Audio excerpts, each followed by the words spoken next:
Oi, pessoal, vamos conversar um pouquinho sobre a invenção do zero? Por que fazer essa discussão? Um tanto curiosa, não? Sim, é bem curiosa essa história de invenção do zero. Mas também a gente pode pensar num pano de fundo aí, que é fazer uma reflexão sobre um assunto bastante polêmico no campo da ciência e no campo do pensamento filosófico de uma maneira geral, que é a discussão entre objetividade e subjetividade. E tudo que é do subjetivo tem a ver com o ser humano. E de uma maneira geral, se busca sempre fugir. A ciência é um exemplo disso, tenta sempre se fugir do subjetivo, empurrar o subjetivo com a barriga, né, ou para debaixo do tapete, porque é muito complexo pensar o subjetivo, trabalhar com o subjetivo. Mas ao falar aqui da invenção do zero, que é uma das grandes invenções da história da humanidade, comparada a domínio do fogo, por exemplo, e a invenção da roda, o zero constitui uma revolução técnico-científica assim, das maiores dos últimos tempos. E isso tudo para dizer que o fundo disso, né, é o saber matemático, mas que o saber matemático ele não existiria sem a filosofia. O saber matemático vem da filosofia. Aliás, toda a ciência moderna tem como fundamento a filosofia. Então, a filosofia é um saber muito importante, um saber de humanidades que pode nos fazer pensar, refletir o que é o mundo, o que nós somos, o que são os objetos que criamos, que inventamos, enfim. Né? Muito diferente desse discurso contemporâneo de colocar a filosofia como algo inócuo, como algo da ordem de uma elucubração, da ordem de uma inutilidade, é muito pelo contrário. De fato, a gente pode afirmar que sem a filosofia não existiriam as ciências modernas, não existiriam as matemáticas e engenharias. Então é algo que a gente realmente precisa pensar sobre. E a invenção do zero? É tão interessante, né? Porque falar dessas coisas se torna importante para quebrar também algumas certezas, né? Questionar algumas verdades. Imagine hoje, em pleno século XXI, a gente imaginar o que a gente faria se o zero não existisse. Como que seria a nossa vida, né? Como que seria a nossa vida se o zero não existisse? Porque pode parecer que o zero existe desde sempre, porque a gente aprendeu na escola, por exemplo, o sistema decimal, que é de origem indo-arábico, e esse é o sistema que a gente conhece e que é dominante no mundo, mas não é o único, né? Diga-se de passagem. A gente aprende aqueles 10 algarismos, né, de 0 a 9, e que formam todos os números que vão ao infinito. A grande curiosidade, o grande ponto aí de inflexão é que nem sempre foi assim. E pasmem que o zero, ele foi inventado, ele foi realmente inventado da maneira como a gente conhece hoje, somente no século 7 depois de Cristo. Então imagine como que era antes, né, dessa invenção desse número. E ainda mais, ainda digo mais, a invenção do zero efetivamente se deu no século 7 entre os hindus e foi espalhada pela Europa e depois para os outros novos continentes, né, pelos árabes. E aí tem a ver com a questão das invasões que aconteceram nesses períodos, né? Aí tem um aspecto histórico bem importante, mas ela foi rejeitada pelos europeus durante muito tempo, por questões políticas, porque o zero representava a ausência, o vazio, a lacuna, e isso era difícil para o pensamento europeu. E aí, efetivamente, o zero ele foi utilizado e aceito pelos europeus somente no século XV. Pasmem, pessoal, agora recente em 1500. Então, olha que interessante. Bom, se a gente voltar um pouquinho atrás, assim, nessa história do zero, a gente pode falar, então, da origem dos números, né? A origem dos números se deu há muito, muito tempo atrás. Os estudiosos colocam aí mais ou menos 30 mil anos atrás, que foi da necessidade do humano de poder contar as coisas, as caças, enfim, né, a coleta de raízes e frutos. E aí eles se utilizavam de desenhos na paredes, riscos, eles se utilizavam de pedras, de pauzinhos para contar. E esse sistema, ele era útil até um determinado ponto, né? Ele era útil para contar coisas, quantidades pequenas. Porém, mais ou menos depois, uns 12 mil anos atrás, quando se desenvolveu a agricultura e os povos começaram a ficar, né, sedentários, a necessidade de contar grandes quantidades se tornou urgente. Então, eles precisaram inventar números. E aí, vários povos, seja chineses, egípcios, mesopotâmios, árabes, enfim, os maias também na América Central, inventaram seus próprios sistemas numéricos e eram variados. Não havia padronização até então.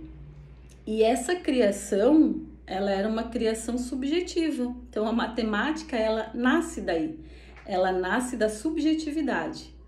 Depois, claro, ela se autonomiza e a partir do século XV e XVI ela ganha estatutos de uma ciência pura, né? Da ciência realmente, da noção de ciência enquanto paradigma de ciência, que são, né, que é a matemática, por exemplo, e a física, e que daí já ganhou, né, uma autonomia e um status de ser objetivo, né? Não tem subjetividade mais ali na matemática, né? O cálculo é objetivo, é um fato, é um dado e pronto. Enfim, né? Mas a origem é subjetiva. Bom, para que se pudesse calcular grandes quantidades sem precisar ter que desenvolver infinitos símbolos, os povos antigos se deram conta do sistema posicional. O que é o sistema posicional? Com alguns símbolos, o arábico, por exemplo, né, o hindu-arábico tem 10, de 0 a 9, mas a gente tem outras civilizações que desenvolveram 60 números, enfim, né, tem aí uma variação. Mas para não ter que desenvolver uma infinidade de símbolos, bastava mudar a posição do símbolo e aí mudava a quantidade. Um exemplo para nossa realidade. Por exemplo, o número 14. 14 representa uma certa quantidade. Se eu mudar a posição do 4, passar ele para frente do 1, a gente já tem 41, que é uma outra quantidade. Então, o sistema posicional possibilitou escrever uma enorme quantidade de números com poucos algarismos ou números ou símbolos, poucos símbolos, tá? Mas aí onde é que entra o zero? O zero realmente foi inventado no século VII pelos hindus, porém, claro que antes, mesopotâmios, babilônios, chineses, maias, egípcios, tinham já uma noção desse vazio. Tanto que os historiadores, os estudiosos encontram algumas referências a esse vazio nos sistemas numéricos desses povos antigos, que um colocava uma concha, outro colocava uma pedra, outros realmente deixava vazio, enfim. Mas isso era um rudimento do zero, não tinha ainda essa noção de zero, né, do que o zero representa enquanto um conceito e um número que a gente tem hoje. E aí há também bastante curiosidade e algumas histórias sobre o surgimento do formato do zero, porque o zero ele tem um formato de um círculo, né? Ou ele é oval, círculo, enfim. E aí uma teoria aponta que, como foi criado pelos hindus, e os hindus professavam do budismo, e o budismo, o nada, o vazio, a lacuna para o budismo era bem importante, era algo com que eles já estavam começando a lidar. Diz que o formato do zero veio daí, de um símbolo budista, que é uma serpente, né, que engole o próprio rabo, que tem um formato de um círculo. Outros dizem, e é interessante também, que o formato do número zero veio daquela situação de os mais primitivos contarem animais e as coisas, colocando uma pedra no lugar. E quando eles tiravam a pedra, ficava ali um vazio também, né? Um círculo, uma forma oval. Dizem que vem daí a forma do zero. Interessante, né? Bom, a questão é que o zero,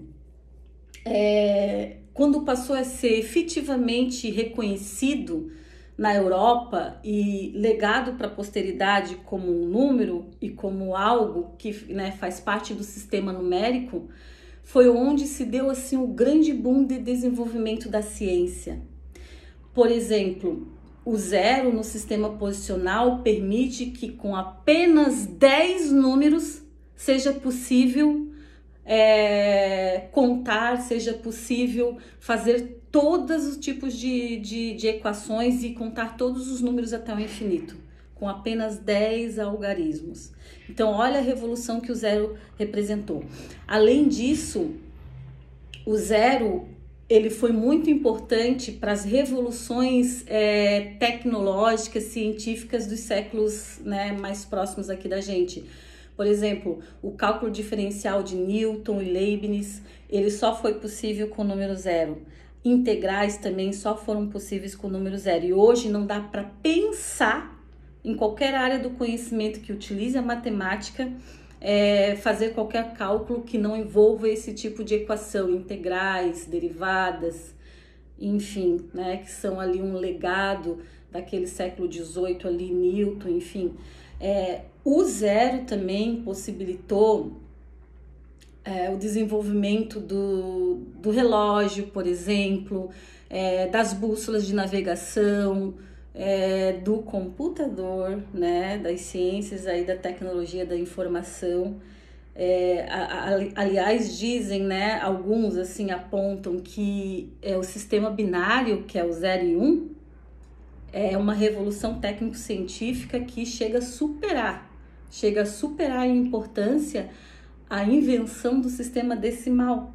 Porque toda a lógica computacional, toda essa revolução que hoje, né, se prega que a gente está na 4ª revolução digital tecnológica, né, seria a 4ª revolução industrial, ela é baseada, fundamentada no zero, né, no binarismo ali de 0 e 1. Então imagina hoje a gente pensar que o zero ele existe há não muito tempo atrás, imagina século VII, não é tanto tempo assim, e que ele realmente foi incorporado pela ciência, que ele foi incorporado no saber aí matemático, físico, né, das ciências exatas aí da atualidade, somente no século XV. Interessante, né? Já tinha parado para pensar nisso? Eu vou deixar aqui uma deixa, então, para um próximo vídeo, que não é à toa que eu estou falando do zero. Além de muito curioso, além de muito importante pensar no zero, né, e na subjetividade que isso carrega, né, porque na origem da matemática, tida como a grande ciência, né, a grande rainha das ciências exatas, objetivas, lá no limiar dela tá o humano e o subjetivo. Mas eu falo do zero também para introduzir num próximo vídeo a discussão que o Lacan, né, que é ali um continuador, um grande estudioso da obra de Freud, o que Lacan trabalha com relação à matemática e a importância do zero para pensar a psicanálise lacaniana, do zero e do 1. E aí, matemáticos mais modernos, né, matemáticos e lógicos mais modernos, como Gottlob Frege, por exemplo, é bem importante nessa discussão. E a discussão que o Frege faz do 0 e do 1 só é possível justamente pela o aceite e essa invenção do zero, que efetivamente, né, se coloca aí para a Europa a partir do século XV. Tá? E o Freud, por exemplo, e o Gottlob Frege são aí caras do século XIX, início do século XX, mas aí a gente discute um pouco essa historinha num próximo vídeo. Até lá!